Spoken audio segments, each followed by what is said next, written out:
देख अर्जुन जो है गीता में वो विचारवान है। अपनी जिंदगी को हमें बहुत समझ करके जीना है। अगर हम समझ करके नहीं जिएंगे तो क्या होगा, हमसे गलतियां होंगी। हम स्कूल में होते हैं तो सबसे पहले हम पढ़ाई करते हैं और पढ़ाई करने के बाद हमारा एग्जाम होता है, पर जिंदगी में ऐसा नहीं होता है। जिंदगी में पहले इम्तिहान होता है और वो हमको सिखाती है। इसलिए जीवन को बड़ा समझ के जीना है, सोच समझ के। अगर नहीं समझ के जिएंगे तो क्या होंगी, हमसे गलतियां बनेंगी। और गलतियों से बचने के लिए क्या करना है, अर्जुन की तरह विचारवान होना है। हमको दोनों सेनाओं के बीच में जा करके देखना है कि क्या सही है और क्या गलत है। गीता कॉन्फ्लिक्ट से कंक्लूजन की यात्रा है। देखो अर्जुन द्वंद में है। अर्जुन जब कृष्ण गीता का उपदेश कहाँ पर दे रहे हैं, कुरुक्षेत्र में दे रहे हैं। क्यों? क्या ऐसे युद्ध में ज्ञान दिया जा सकता है? हम सोचते हैं कि ज्ञान के लिए कैसी जगह होनी चाहिए, बिल्कुल शांत जगह जहां पर ज्ञान को दिया जा सके। परंतु कृष्ण अर्जुन को कहाँ ज्ञान दे रहे हैं, युद्ध क्षेत्र में, जहां पर रणभेरियां बज रही हैं, जहां पर बहुत शोर है, गुल है। क्या सिखाना चाहते हैं कृष्ण? कृष्ण ये सिखाना चाहते हैं कि जीवन भी ऐसा ही एक युद्ध है, जीवन भी एक द्वंद है। और इस द्वंद के अगर पार जाना है तो इस द्वंद को पार करने के लिए ज्ञान चाहिए। और वो ज्ञान कौन देगा? धर्म शास्त्र देंगे हमें ज्ञान।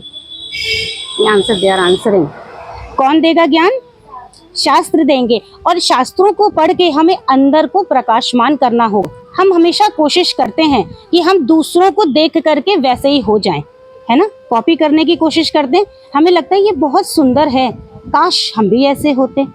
इसके बाल बहुत लंबे हैं, काश हम भी ऐसे होते। और देखते देखते इसके साथ रहते हैं, जिसके साथ समय बिताते हैं, खाते हैं, पीते हैं, सोते हैं, हम वैसे ही बन जाते हैं। पर एक बार और सोचिए, हम जिसके बारे में हमेशा विचार करते रहते हैं, हम वैसे भी बन जाते हैं। अगर हम किसी गलत इंसान के बारे में हमेशा विचार करते जाएंगे तो हम वैसे ही बन जाएंगे। दो फूल थे, एक फूल बड़ा पॉजिटिव था और एक फूल बड़ा नेगेटिव था। तो एक फूल वो उसने सोचा मैं बड़ा अच्छे से ग्रो होऊंगा और बहुत अच्छे से बढ़ूंगा, सबको खुशबू दूंगा और बहुत बढ़िया सुंदर सा फूल बनूंगा। और दूसरा सोचता था कहीं कोई आ ना जाए, कहीं कोई पक्षी मुझे खा ना जाए, मेरा क्या होगा। ऐसा सोचते सोचते वो जब फूल बना तो बड़ा मुरझाया हुआ सा फूल बना। अच्छा सुंदर फूल नहीं बन पाया, क्योंकि वो हमेशा नेगेटिव सोचता रहता था। जानते हो क्या होता है पॉजिटिव और नेगेटिव? अच्छा सोचना, अपने जीवन में हमेशा अच्छा सोचना, अच्छा करने के लिए अपने को प्रेरित करना। क्रोध आता है ना, आता है क्रोध। अगर क्रोध करना है किसी पर तो अपने मन पे करो। किस पे क्रोध करना चाहिए? मन पे। दूसरों पे क्रोध मत करो। ताड़ना देनी है तो अपने मन को दो, क्योंकि ये जो मन है, मन ही मिलाए राम से, मन ही करे फजीत। ये मन ही है जो हमको सब जगह ले जाता है। हम अपने मन के कारण ही इसमें भटक रहे हैं, गलत काम कर रहे हैं, क्योंकि जो मन को अच्छा लगता है। और हमेशा सोचो करने के पहले कि हमें क्या करना चाहिए और क्या नहीं करना चाहिए। हमें धर्म के अनुसार चलना चाहिए। और धर्म क्या है? धर्म वो है जो ईश्वर को अच्छा लगे, जो कार्य सही है वही धर्म है। कृष्ण कह रहे हैं गीता में, सर्व धर्मान परित्यज्यते मामेकम शरणम व्रजा। मैंने क्या कहा? एक ठौर चाहिए, एक आधार चाहिए। जब मन को एक ठौर मिल जाएगी तो मन क्या करेगा? उसी में, जैसे तुम बेसन का लड्डू खाती हो हमेशा, तो राजभोग का स्वाद क्या पता चलेगा?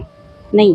बेसन के लड्डू में ही जब राजभोग पाओगे तब मजा आएगा। तो अभी मन कहाँ लगा है? मन कहीं किसी को परेशान करने में लगा है, किसी से राग में लगा है, किसी से द्वेष में लगा है। मन को कुछ और चाहिए, तो ढूंढना पड़ेगा कि मन को क्या चाहिए। कोई मुझे बताओ कि तुम्हारा मन क्या चाहता है? कोई एक बताओ, क्या करने को चाहता है मन? बताओ क्या चाहता है। तुम बताओ। हमारे पास केवल एक मन होता है। किसी ने कहा है, यह जो एक मन बहुत ठौर करी, कहूँ कौने सचु पाए। ये केवल एक मन है, यहाँ स्वतंत्र नहीं है। हम जीव हैं, परमात्मा भी बंधा हुआ है, हमारे प्रेम से बंधा हुआ है। प्रभु भी बंधे हैं और हम भी बंधे, हम दोनों बंधन में। खुला हुआ कौन है? तो तुलसीदास जी कहते हैं, भक्ति स्वतंत्र सकल गुण खानी। बोलो मेरे साथ, भक्ति स्वतंत्र सकल गुण खानी। कौन है स्वतंत्र? भक्ति स्वतंत्र है।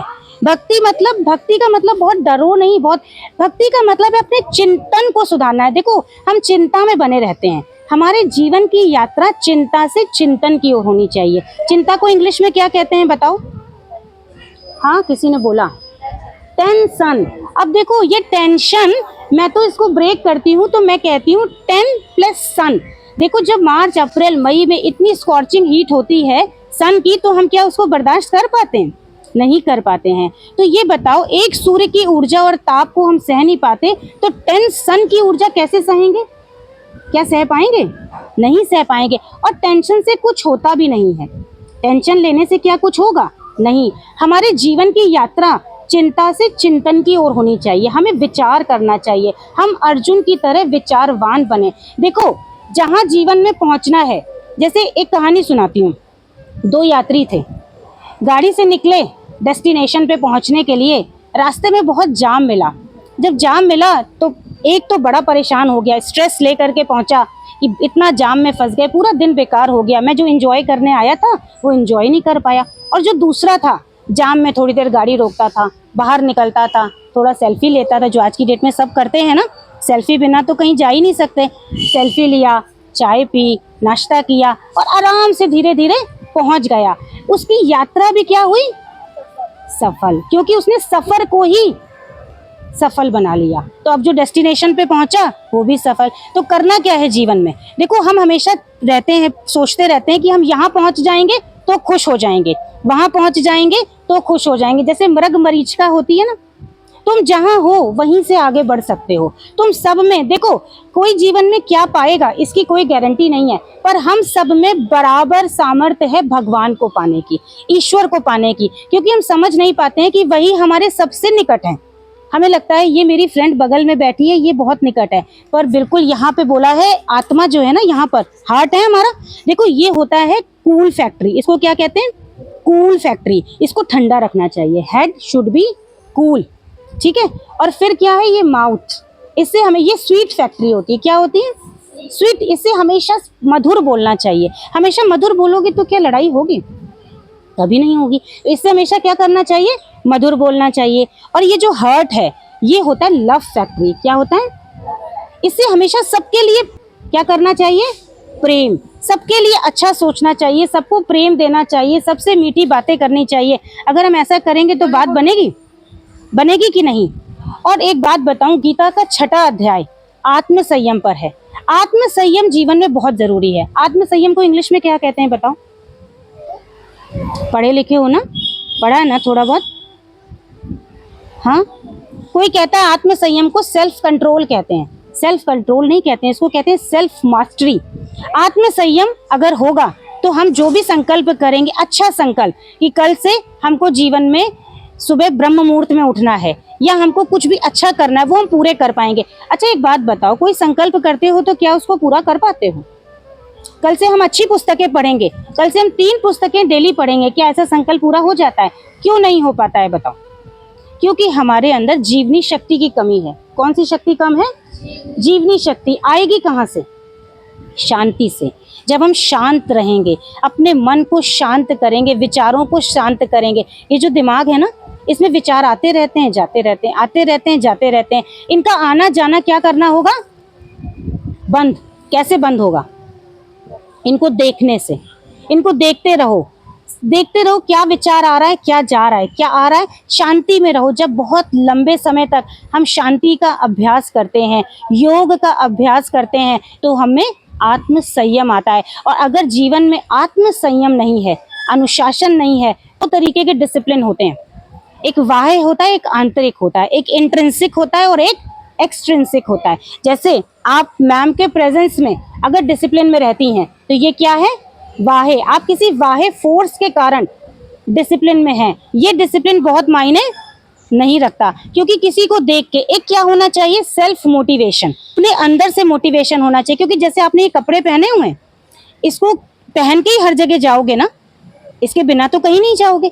ऐसे ही जो डिसिप्लिन है उसको हर जगह कैरी करना होता है, हर जगह ले जाना होता है। अगर ऐसा डिसिप्लिन हम रखेंगे, अच्छा हाथ उठाओ, कितने तो बहुत डिसिप्लिन्ड है? बहुत अनुशासन में रहते हैं। सच्चाई कितनी है इन लोग के अंदर? नहीं है डिसिप्लिन, नहीं, अनुशासन में रहते हैं। कौन कौन अनुशासन में रहता है? समझ नहीं पा रहे। कौन कौन मैडम की बात मानता है और कौन कौन नहीं मानता है? वो लिस्ट हम लोग बाद में मैडम से लेंगे। मेरी बात कौन कौन मानता है? सब लोग मानते हैं। ठीक है। चलो अच्छी बात। तो हर काम को करने के पहले देखो, मैं अब फाइनली 4 तुमको पॉइंट्स देती हूँ जो तुम्हें करना है, ठीक है। ये बहुत इंपॉर्टेंट है। मैंने क्या कहा, घड़ी इंपॉर्टेंट नहीं है, वक्त इंपॉर्टेंट है, समय बहुत इंपॉर्टेंट है। एक एक सेकेंड, एक एक मिनट जाता जा रहा है ना, तो उसको क्या करना है, समय का सदुपयोग करना है। कितने लोग ऐसे हैं जो अपने समय का सदुपयोग करते हैं? हाँ, हर समय का, हर क्षण का सदुपयोग करना है अच्छी बातों में, ठीक है। दूसरा काम क्या करना है, अगर यहाँ पर हम कुछ सीख रहे हैं, क्या ये कोई कारीगरी वगैरह कुछ सीखते हैं? जो सीखते हैं वो ज्ञान सिर्फ तुम्हारा है। जैसे ब्रह्मा जी किसकी सवारी करते हैं, बताओ तो जरा? हंस की सवारी करते हैं। किसकी करते हैं? हंस की। और हंस में एक क्वालिटी होती है, वो दूध का दूध कर देता है और पानी का पानी। अब एक बात बताओ, अगर ब्रह्मा जी हंस को बाहर निकाल दें तो क्या हंस अपने ज्ञान को छोड़ देगा? तो ऐसे ही तुम लोग यहाँ जो भी कुछ सीख रहे हो उसको ले करके कहाँ जाओगे? बाहर जाओगे और उसमें और एक्सेल करोगे और अच्छा करोगे और अपनी कारीगरी को। मैंने तो देखा है कि एक जेल में मैम ऐसे गलीचे बनाते थे और वो गलीचे इतने कॉस्टली बिकते थे मार्केट में कि कोई बाहर, हमारे एक फ्रेंड गए तो वहां से गलीचा बड़ा कॉस्टली खरीद के लाए और फिर देखा तो बड़े अच्छे गलीचे ये जेल में ही बनते थे। तो इस तरीके का अगर कोई भी अच्छा कोई स्किल है तुम्हारे अंदर, कढ़ाई बुनाई कुछ आता है, कुछ अच्छा सा किसको आता है बताओ? हाँ, अच्छा किसको गाना आता है? तब थी ना, उनसे कोई नहीं पूछता था कि तुम्हारी क्वालिफिकेशन क्या है, क्योंकि सब जानते थे कि वो एक बहुत अच्छी सिंगर है ना। तो तुम्हारा जो देखो, जब फूल खिलता है उसमें खुशबू आती है तो सबको अपने आप पता चल जाता है, किसी को बताने की जरूरत नहीं पड़ती है। तो अगर तुम्हारे अंदर भी कोई स्किल है उसको आगे ले आओ, उसमें अपने को आगे ले जाओ और आगे करने का। और पढ़ाई अगर अच्छी लगती है, तुम सब कह रहे हो तुम्हें पढ़ाई बहुत अच्छी लगती है, पढ़ो, बिल्कुल पढ़ो। पर ये जो किताबें हैं ना, फिर से याद रखना, सिर्फ तुमको सिखाएंगी पर समझदार नहीं बनाएंगी। समझदार तो तुम्हें किससे बनना पड़ेगा? अपने विवेक से बनना पड़ेगा। और वो विवेक कैसे आएगा? विचार से। और विचार से भी आएगा और अपने अंदर जो ईश्वर बैठा है, जो परमात्मा बैठा है, उससे कभी वक्त निकाला करो, बात किया करो। करते हो बात? मन नहीं लगता ना बात करने का। कभी एकांत में, एकांत किसको कहते हैं? जहाँ एक का भी अंत हो जाए, वो होता है एकांत। तो एक कौन, जहाँ मेरा भी अंत हो जाए, बस बैठो शांति में सुनो। अब तुम कहोगे हमको ऐसा शांति का अवसर नहीं मिलता है, बोलोगे ना। तो ये बताओ, अर्जुन ने गीता का ज्ञान कहाँ पर हासिल किया? कहाँ मिला अर्जुन को गीता का ज्ञान? कुरुक्षेत्र, धर्म क्षेत्र कुरुक्षेत्र, ऐसे क्षेत्र में जहाँ युद्ध है, सेनाएं खड़ी हुई हैं। तो क्या इससे भी ज्यादा शोर है तुम्हारे जीवन में? इससे ज्यादा शोर तो नहीं है इससे ज्यादा शोर? तो कहीं भी देखो, कृष्ण यही बताना चाहते हैं युद्ध क्षेत्र में गीता का ज्ञान देके कि ज्ञान को कहीं भी हासिल किया जा सकता है और ज्ञान अपने पास ही है। तुम संसार में तुम्हारा बहुत बड़ा घर होगा कि नहीं, बहुत बड़ी गाड़ी होगी कि नहीं, ऐसा चाहते हो ना? चाहते हो ना? खूब अमीर हम पैसे वाले होंगे कि नहीं होंगे, ऐसा चाहते हो? पर वो पता नहीं है, क्योंकि वो प्रारब्ध के अनुसार होता है। एक कहानी सुनाती हूँ। वशिष्ठ जी को जानते हो? विश्वामित्र जी को जानते हो, ऋषि को? एक बार विश्वामित्र जी और वशिष्ठ ऋषि में ठन गई कि तपस्या बड़ी कि सत्संग बड़ा। ये ठन गई। तपस्या किसे कहते हैं? हम शांत बैठे हैं और हम तपस्या कर रहे हैं, हम परमात्मा का ध्यान कर रहे हैं। पर जब हम ध्यान लगाने बैठते हैं तो परमात्मा का ध्यान नहीं होता। ध्यान किसका होता है? जहाँ पर हमारा विचार होता है, वहाँ का ध्यान होता है। दोनों में ठन गई। तो विश्वामित्र जी ब्रह्मा जी के पास गए। जब ब्रह्मा जी के पास गए तो ब्रह्मा जी ने कहा, sorry I can't solve this problem, मैं नहीं कर सकता। कहाँ चले? भोलेनाथ के पास चलते हैं। शंकर भगवान के पास गए। उन्होंने कहा, मैं भी नहीं बता सकता कि तप बड़ा कि सत्संग बड़ा। फिर दोनों मिल करके विष्णु भगवान के पास गए। विष्णु भगवान ने कहा, विष्णु भगवान कहाँ पर लेटे रहते हैं? क्षीर सागर में शैया बनी है। कौन है शैया में? तकिया किसका लगा हुआ है? शेषनाग जी का। तो विष्णु भगवान ने कहा, शेषनाग जी से पूछते हैं कि सत्संग बड़ा कि तप बड़ा।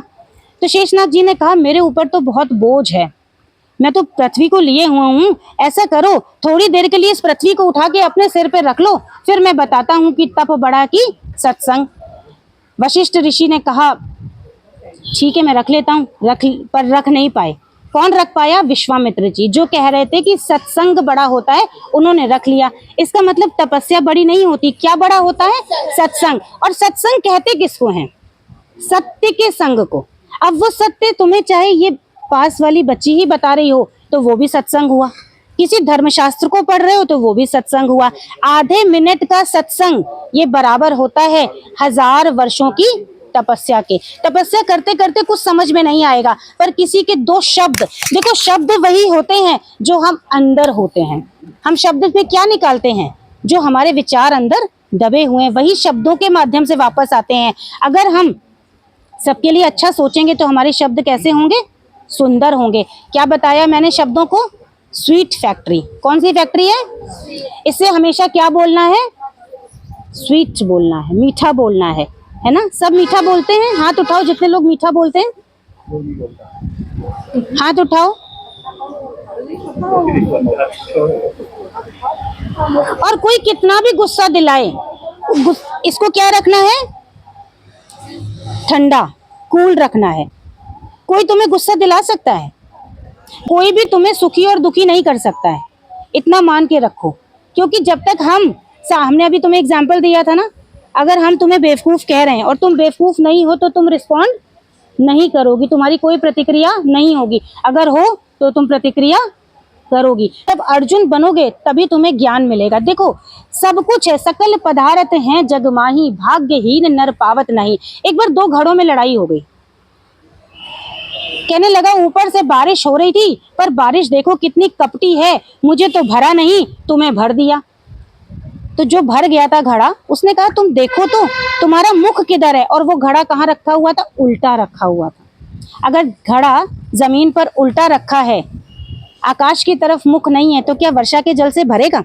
नहीं भरेगा। हमें क्या करना होगा? अपना मुख ज्ञान की तरफ रखना होगा, है ना? जहाँ ज्ञान मिले अपना मुख उधर रखेंगे तभी तो होगा। सन्मुख होई जीव मोहि जबहि, जब सन्मुख हो जाता है तभी प्रभु उसको ज्ञान दे देते हैं। तो ज्ञान हासिल करने के लिए क्या 2 तरीके हैं? या तो ध्यान में उतरना है, या क्या करना है दूसरा मैंने बताया, नाम। प्रभु ने नाम में अपनी सारी शक्ति रख दी है। अब तुम कहोगे अगर आप नाम में सारी शक्ति है तो मैं बोलती हूँ मिठाई मिठाई मिठाई, मेरा मुंह मीठा हो जाए, हो जाएगा? जलेबी जलेबी जलेबी तो मुंह मीठा हो जाएगा, जलेबी का स्वाद आ जाएगा। परंतु तुम इस नाम से प्रभु के नाम को कंपैरिजन नहीं कर सकती हो। क्यों? क्योंकि प्रभु का नाम चेतन है, चेदानंद है। चेतन जो हमारे अंदर चेतन बैठा है ना, वैसे ही प्रभु ने अपनी सारी शक्ति नाम में रख दी है। कुछ मत करो, अपना काम करते रहो और मुख में नाम, बस, और कोई काम नहीं करना है। कौन सा नाम पसंद है?